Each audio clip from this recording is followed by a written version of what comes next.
Hello students, मैं अंजलि पयाल स्वागत करती हूँ आपका आईसीटी वर्चुअल क्लासरूम देहरादून से। कैसे हैं आप सब लोग? उम्मीद करती हूँ आप सब लोग अच्छे होंगे और अपनी लाइफ में बहुत बेहतर कुछ कर रहे होंगे। आज हम बात कर रहे हैं क्लास 8th के साइंस की। चैप्टर 3 चल रहा है कोल एंड पेट्रोलियम। यहाँ पर कोयला और पेट्रोलियम पर हम लोग यहाँ पर बात कर रहे हैं। ये चैप्टर में आपने बहुत सारे टॉपिक्स पढ़ लिए हैं जिसमें कि हम लोग सभी चैप्टर्स को रिवाइज कर रहे हैं। चूंकि यहाँ पर तो कोयला और पेट्रोलियम आपका जो है, लास्ट सेशन में हमने यहाँ पर टाइप्स ऑफ फॉसिल फ्यूल पर बात की थी जिसमें हमने कोल को पढ़ा था, ठीक है ना। तो उसी को आगे कंटिन्यू करेंगे, ठीक है ना। Coal is the black substance, काला पदार्थ है। That is as hard as stone, जो पत्थर की तरह कठोर है। And one of the fuel use to prepare food is coal, यानी कि खाना बनाने में भी हम कोयले का प्रयोग करते हैं। रेलवेज में मैंने बोला एक टाइम में इसका प्रयोग किया जाता है। थर्मल पावर प्लांट्स में इलेक्ट्रिसिटी जनरेट करने के लिए, विद्युत का उत्पादन जहां होता है बेसिकली, वहां इनका उपयोग किया जाता है। एनर्जी के लिए, ऊर्जा के एक स्रोत के रूप में अलग अलग सेक्टर में, अलग अलग उद्योगों में इसका प्रयोग किया जाता है कोयले का। और इसके अलावा ये बन कैसे रहा है आपका, डेड प्लांट से, जो मृत पौधे हैं वो स्लोली आपका ट्रांसफॉर्म होते हैं किसमें, कोल में, under intense pressure and high temperature, ठीक है ना। उच्च दाब और ताप महसूस करने के बाद वो कोयले में बदल जाते हैं। इस प्रक्रिया को कार्बोनाइजेशन आपका कहा जाता है। बहुत लेंदी प्रोसेस है, एक लंबी प्रक्रिया है of converting dead plants into coal, जिसमें कि आपका डेड प्लांट जो होता है वो कोल में कन्वर्ट हो जाता है। Because coal is primarily made up of carbon, क्योंकि कोल जो है वो मुख्य रूप से आपका कार्बन का बना हुआ है। Coal is classified as a fossil fuel. Coal को जो है वो फॉसिल फ्यूल की कैटेगरी में रखा जाता है। क्यों रखा जाता है?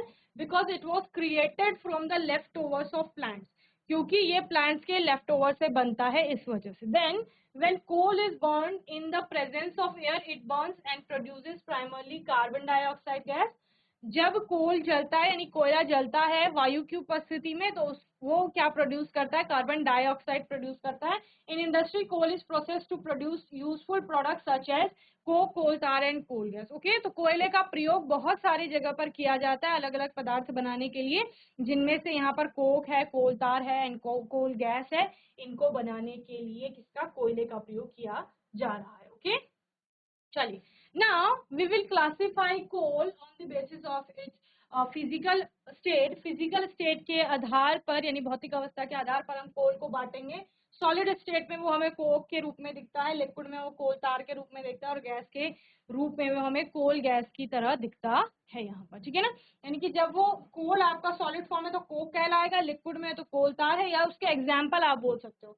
और कोल गैस जब वो गैसियस स्टेट में आपको देखने को मिलेगा। फर्स्ट है आपका कोल तार, यानी कि जो लिक्विड स्टेट में आपको देखने को मिल रहा है। मोस्ट कॉमन एग्जांपल कोल तार का या कोल तार का यूज जो है वो आपने देखा होगा, रोड्स बनाई जाती है ना, सड़कें जब बनती हैं तो वहां पर कोल तार का प्रयोग किया जाता है। तो आपने देखा होगा एक काले रंग का गाढ़ा सा द्रव जो होता है, ठीक है, बहुत चिपचिपा होता है, आपने देखा होगा। उसमें कोई चीज जब गिरती है तो वहीं चिपक जाती है।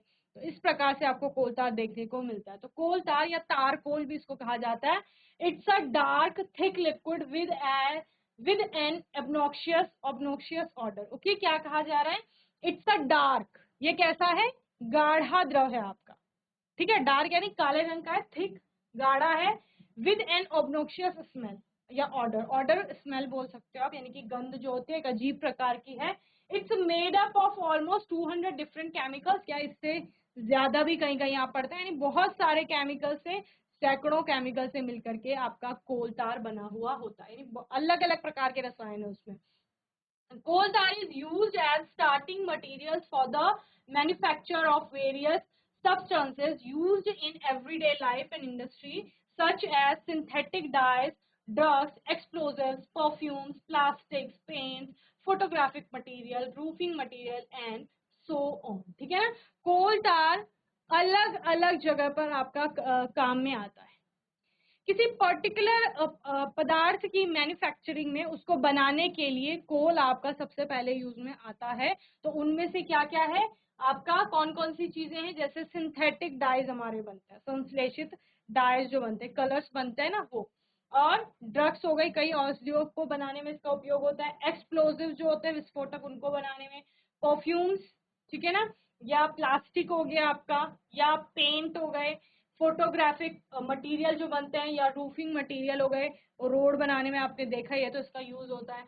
Coal tar is also use to make naphthalene balls, naphthalene balls को बनाने के लिए कोल तार का यूज होता है, which are use to repel moths and other insects.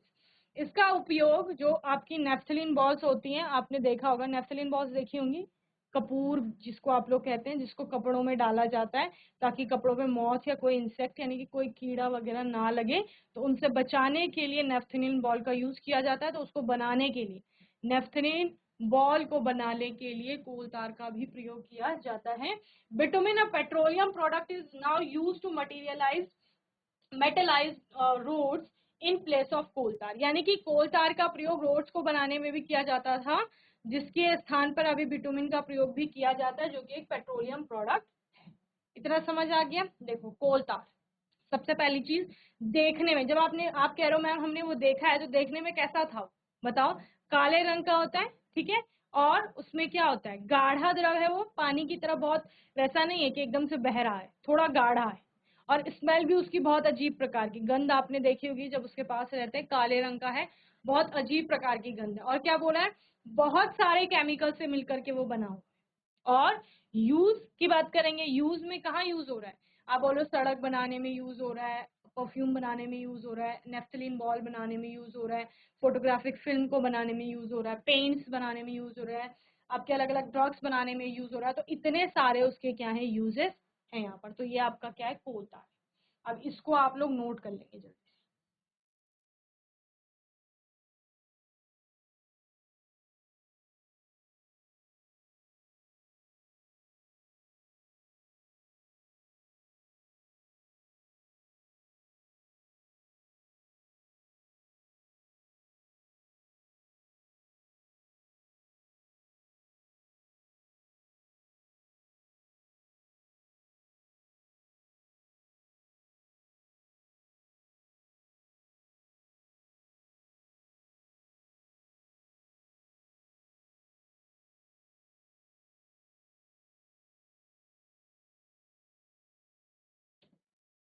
कोल तार, यह एक अप्रिय गंध, अप्रिय गंध का मतलब जिसको मैं अजीब स्मेल बोल रही हूँ, के साथ एक गहरा गाढ़ा तरल यानी कि द्रव है। यह लगभग 200 विभिन्न रसायनों से मिलकर के बना हुआ है। रोजमर्रा की जिंदगी यानी दैनिक जो हमारा जीवन है और उद्योग में उपयोग किए जाने वाले विभिन्न पदार्थों के निर्माण के लिए कोल तार या टार भी कहीं कहीं वर्ड यूज किया जाता है, का उपयोग शुरुआती सामग्री के रूप में किया जाता है, जैसे कि सिंथेटिक डाई, संश्लेषित डाई जो होते हैं, ड्रग्स यानी औषधि, विस्फोटक इत्र, प्लास्टिक पेंट, फोटोग्राफिक फिल्म जो बनती है, या रूफिंग मटेरियल जो कहा गया है, छत जिससे बनाई जाती है वैसी कुछ सामग्री। और इन सभी का प्रयोग, इन सभी को बनाने पर, इन सभी को बनाने के लिए इसका प्रयोग किया जाता है कोल तार का। तारकोल का उपयोग नेफ्थलीन गेंदों या कपूर की गेंद भी आपका कहा जाता है को बनाने के लिए भी किया जाता है, जिसका उपयोग पतंगे, कीट पतंगे आप बोलते हैं ना, और अन्य कीड़ों को भगाने के लिए किया जाता है। बिटुमिन एक पेट्रोलियम उत्पाद का उपयोग अब तारकोल के स्थान पर सड़कों को धातुकृत या बनाने के लिए किया जाता है, आप बोल सकते हैं। ठीक है,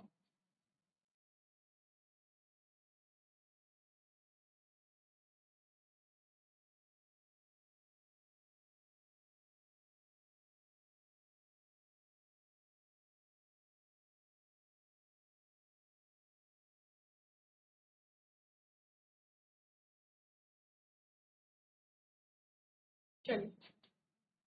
Coal gas is created when coal is processed to make coke. Many companies near coal processing plants use it as a source of energy for street illumination.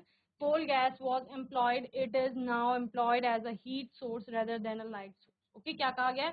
Coal gas is created when coal is processed to make coke.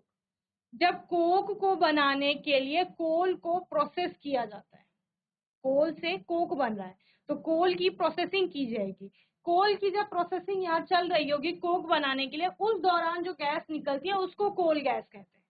समझ रहे हैं, यानी कोल से ही वो gas निकल रही है जब कोक को बनाया जा रहा है। Many companies near coal processing, इसके आसपास जितनी भी कंपनीज होंगी use it as a source of energy, उस कोल गैस को एनर्जी सोर्स के रूप में आपका उपयोग में लाएंगे। For street illumination coal gas was employed, जो आपका स्ट्रीट इल्यूमिनेशन होता है उसके लिए कोल गैस का उपयोग किया जाता है। It is now employed as a heat source rather than a light source, ठीक है ना। लाइट सोर्स, प्रकाश के एक स्रोत की तुलना में इसको ऊष्मा के एक स्रोत के रूप में बेहतर माना जाता है, आप बोल सकते हैं, ठीक है ना। तो कोल गैस बनती है जब कोयले को कोक बनाने के लिए प्रोसेस किया जाता है। कोयला प्रसंस्करण संयंत्रों के पास कई कंपनियां इस ऊर्जा के स्रोत के रूप में उपयोग करती है। सड़कों पर रोशनी के लिए कोल गैस का इस्तेमाल किया जाता है। यह अब प्रकाश स्रोत के बजाय ऊष्मा स्रोत के रूप में कार्यरत है, या इसका उपयोग में लाया जाता है, ठीक है।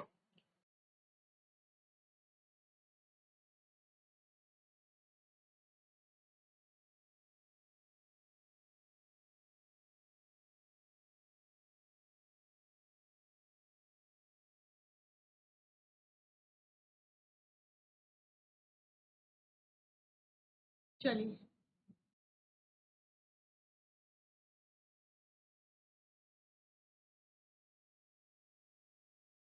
कोक के बारे में आप लोग पढ़ लेंगे होमवर्क में। अब कोल आपका बनता कैसे है उस पर बात करें, ठीक है। हुआ क्या होगा, ये पेड़ है, जैसे कि कुछ कारणों से धरती पर जो ये बड़े बड़े विशाल पेड़ थे लाखों वर्ष पूर्व, ये क्या हो गए, ये गिर गए, मर गए यानी कि, और उसके बाद ये धरती की सतह पर आ गए।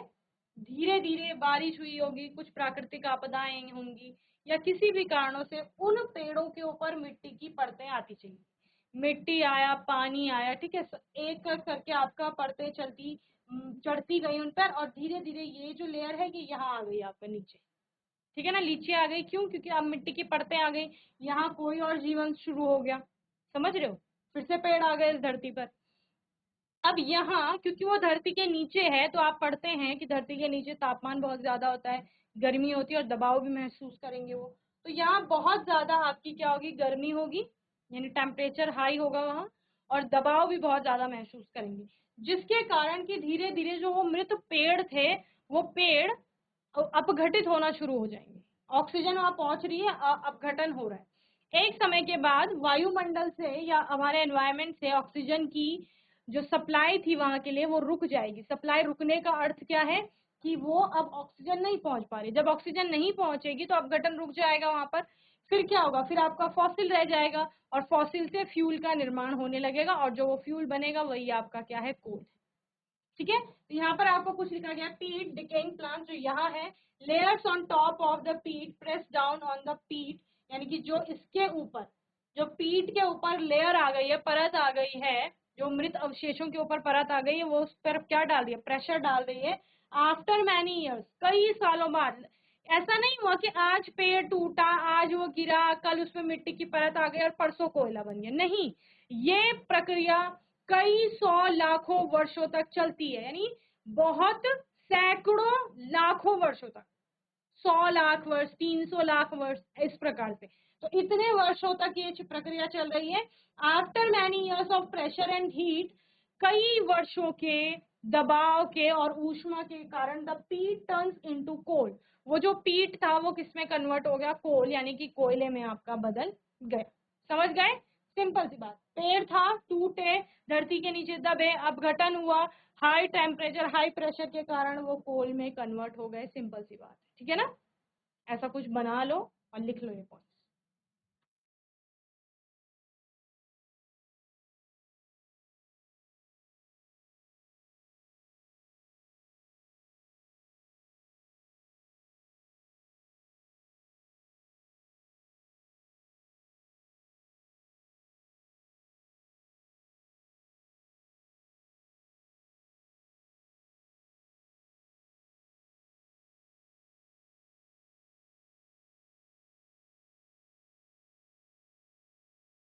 तो इस प्रकार से आपका कोयला बनता है। कैसे बनता है, कोयला जो है वो जीवित जीव थे या पेड़ जो आप बोल रहे हो, जब वो लाखों वर्ष तक क्या हो गया, बहुत ज्यादा गर्मी यानी टेम्परेचर जो आप बोल रहे हो हाई टेम्परेचर और प्रेशर के कारण क्या हो गए, विघटित हो गए, यानी कि उनका अपघटन हो गया, ऑक्सीजन रहित वो वातावरण था आप बोल सकते हैं।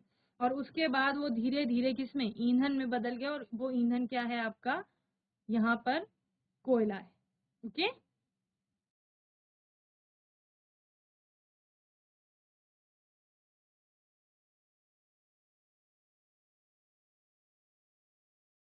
अब क्योंकि ये कई लाखों वर्ष पहले की बात है, तो उस समय में कई सारे आपके जो ऑर्गेनिज्म हैं जो कि क्या करते हैं, वहां पर कार्बन को खत्म कर देते पेड़ के अंदर। समझ रहे हो, पेड़ में कार्बन भी होगा ना, तो उस लकड़ी में कार्बन नहीं रहता। अगर वो सूक्ष्म जीव उस टाइम पर विकसित हुए होते, क्योंकि हम उसको कार्बोनिफेरस काल कहते हैं, तो उस काल में इतने सूक्ष्म जीव विकसित नहीं थे जितने आज के समय में।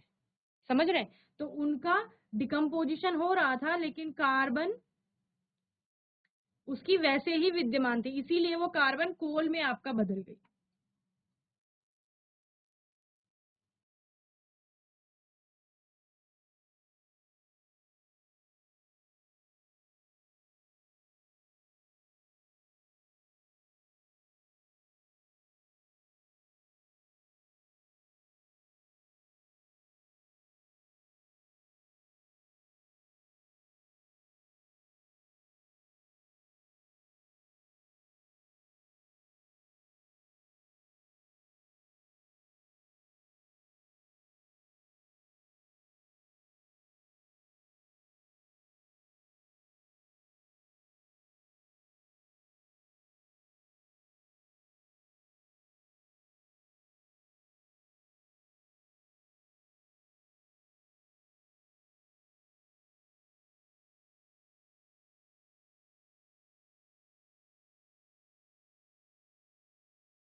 How coal was formed? Coal was formed by decomposition of large land plants and trees buried under the earth about 320 million years ago. ठीक है ना, क्या कहा गया, लगभग 320 लाख वर्ष पहले। कहीं कहीं 60 मिलियन भी लिखा होगा, तो इसका मतलब समझो लाखों वर्ष पहले क्या हुआ होगा कि आपका जो लैंड प्लांट, धरती पर जो ऊंचे ऊंचे विशालकाय पेड़ थे, क्या बोला था मैंने, कार्बोनिफेरस काल तब कहा जाता है उसको। तो उस समय पर बहुत ज्यादा सूक्ष्म जीव विकसित नहीं हुए थे जो कि पूरी तरीके से डिकम्पोज कर दे और कुछ बचे ही ना, या कार्बन ना बचे, ऐसा कुछ नहीं हो रहा था उस समय। क्या हुआ, थोड़ा अपघटन हुआ, ऑक्सीजन की अब्सेंस में वहां पर वो चल रहा है, और उसके बाद उसका कुछ फॉसिल रह गया, और जिससे फिर फ्यूल का निर्माण हो गया। तो वही कहा जा रहा है, वो धरती के नीचे दबे और उनका डिकम्पोजिशन हुआ। About 320 million years ago the earth had dense forest and many plants surrounded by swamps and wetlands. Okay, इतने लाखों वर्ष पहले हम क्या मानते थे, जो पेड़ थे ना, वो एवरेज हाइट के नहीं थे, बहुत विशालकाय पेड़ थे, और हम जीवों को भी क्या मानते हैं कि बहुत विशालकाय जीव भी थे। जैसे आप डायनासोर का एज बोलते हो, डायनासोर का काल बोलते हैं उस समय को, तो वहां पर डायनासोर भी कितना बड़ा माना जाता है। तो वैसे ही विशालकाय पेड़ थे, विशालकाय जीव थे। Due to deaths of trees and natural processes like earthquakes, volcanoes and floods, etc., they got buried under the water. कुछ तो हुआ होगा, बारिश आई होगी, बहुत ज्यादा बारिश आ गई, बादल फट गया, भूकंप आया, किन्हीं कारणों से उसके ऊपर पानी आ गया, पानी के नीचे चला गया, मिट्टी आ गई, layers of soil got deposited over this plant matter. अब वो पेड़ जो दबा था, ये सपोज कोई पेड़ था, बहुत विशालकाय पेड़ था, ये धरती पर गिर गया, बारिश हुई, भूकंप आया, इसके ऊपर पानी भी आ गई, मिट्टी भी आ गई, तो ये अंदर नीचे दब गया, आप बोल सकते हो। ठीक है ना, this process of tree sinking into water and getting covered by soil continued for million of years। ठीक है ना, पहले आपने क्या बोला, बहुत बारिश आई तो पानी में डूब गया, उसके ऊपर मिट्टी भी आ गई, तो ये चलती रही है प्रक्रिया। ठीक है ना, these layers of soil and water covered the plant matter completely। वो जो प्लांट मैटर था वो उतने सारे जो विशालकाय पेड़ थे वो पूर्ण रूप से क्या हो गए, ढक गए मिट्टी से और पानी से। As a result of which the contact of plant matter with atmosphere oxygen got discontinued. जिसके बाद क्या हुआ कि वो प्लांट मैटर जो था वहां पर ऑक्सीजन की सप्लाई जो होती है वो रुक जाती है। ओके, चलिए देन क्या होता है, देन यहाँ पर धीरे धीरे जब संपर्क समाप्त हो गया, उसका डिकम्पोजिशन हुआ और धीरे धीरे वो फॉसिल में और देन फ्यूल में आपका कन्वर्ट हुआ। कार्बन एज इट इज उसमें रहा, कोयले तक पहुंचा, पेड़ में भी कार्बन था, ठीक है ना, वो कार्बन वहां से लेकर के आपका कहाँ पहुंचा, कोयले तक पहुंचा, इसीलिए इसको कार्बोनाइजेशन कहा जाता है। ओके, चलिए नोट करिए इसको।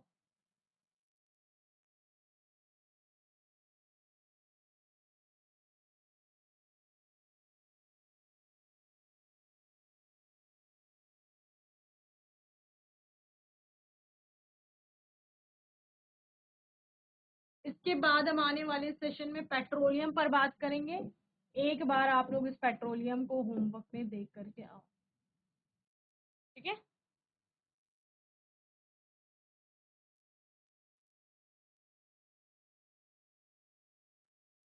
चलिए, तो आज के सेशन में हमने कोल के बारे में एक तो पढ़ा था, लास्ट सेशन में भी हमने उसको पढ़ा, रिवाइज किया थोड़ा, उसके टाइप्स पर बात की जिसमें आपने देखा कोल टार, कोल गैस क्या होता है, और कोक के बारे में मैंने आपको बोला आप लोग होमवर्क में एक बार देख करके आएंगे। दूसरा, फॉर्मेशन ऑफ कोल पर हम लोगों ने बात की, यानी कोल आपका बनता कैसे, उस प्रक्रिया को यहाँ पर समझा, ठीक है ना। आने वाले सेशन में पेट्रोलियम पर बात करेंगे, एक बार होमवर्क में आप उसको देख करके आएंगे। कोई डाउट होगा, क्वेश्चन होगा तो आने वाले सेशन में आप लोग पूछ लेंगे। और तब तक के लिए आईसीटी वर्चुअल क्लासरूम से जुड़ने के लिए धन्यवाद।